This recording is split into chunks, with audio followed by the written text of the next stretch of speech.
Greetings, and you're watching Septum Sen vs. the World. I'm Septum Sen. Today we're going to be reviewing The Last, Naruto the movie. Technically, it is not the last Naruto movie, and it is the last Naruto movie. I mistakenly thought this was going to be something very different in my journey.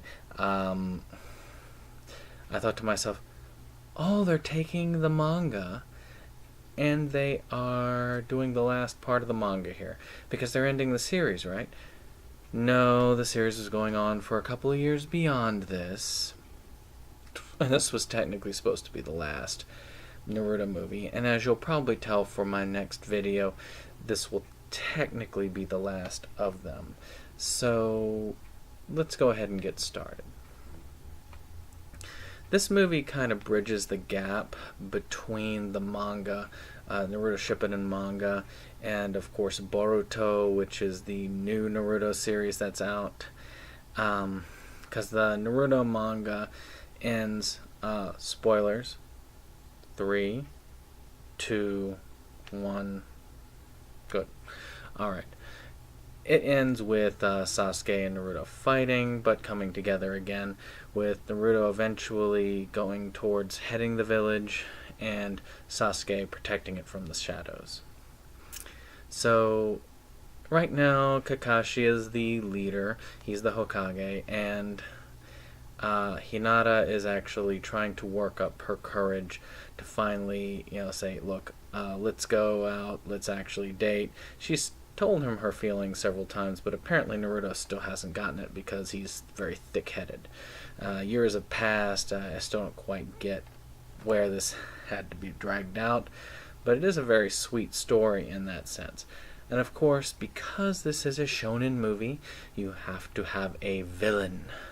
And this villain also wants Hinata to be his moon princess. And you learn some interesting stuff that you didn't need to know about the origin of the Byakugan and a couple other things that you didn't really need to know. So, how does it stack up? Again, animation, sound quality, movie quality, very pretty, very good to look at. I'm very impressed with this. I do think that there are aspects of this story that are actually great, and it is nice to have this plot point. I do like seeing this bridge between Shippuden and Boruto. So, with that in mind, I do think that this is actually a worthwhile movie. It's worth watching, and I'm hoping to actually get this thing. I hope to enjoy this for more time. The bad. So let's talk about the bad real quick. So, let's talk about the negatives. This film does have negatives to it.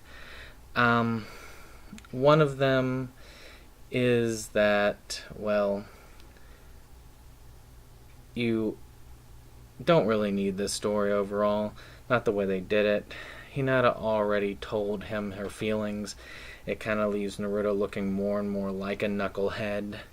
And even though it really isn't needed. I do think that maybe pushing things into the next step might have been a better way of doing it. And then adding in that shonen aspect battle, really, to me, whatever you gained from the movie before that, Road to Ninja, The Last kind of lost it here because it concentrated more on that than it did on the relationship aspect. With this, I feel like it really detracted, and the movie really dragged at parts. I was actually very bored by a lot of it. I don't know why, and it saddens me really to see that. I don't want to be bored. I don't want to actually sit there and go, I want to actually watch a fun Naruto movie. And if they had based it mostly on the interactions and the social settings with only minor action pieces, I think this could have been something great. Well, with that, my review is again back down to 6. So, you want to watch this, I will put the link up in the description. Otherwise, I hope you enjoyed this review. I hope it's been good. And one more to go before we end up wrapping up our Naruto season. So, like, subscribe, comment, and I will see you in the next one.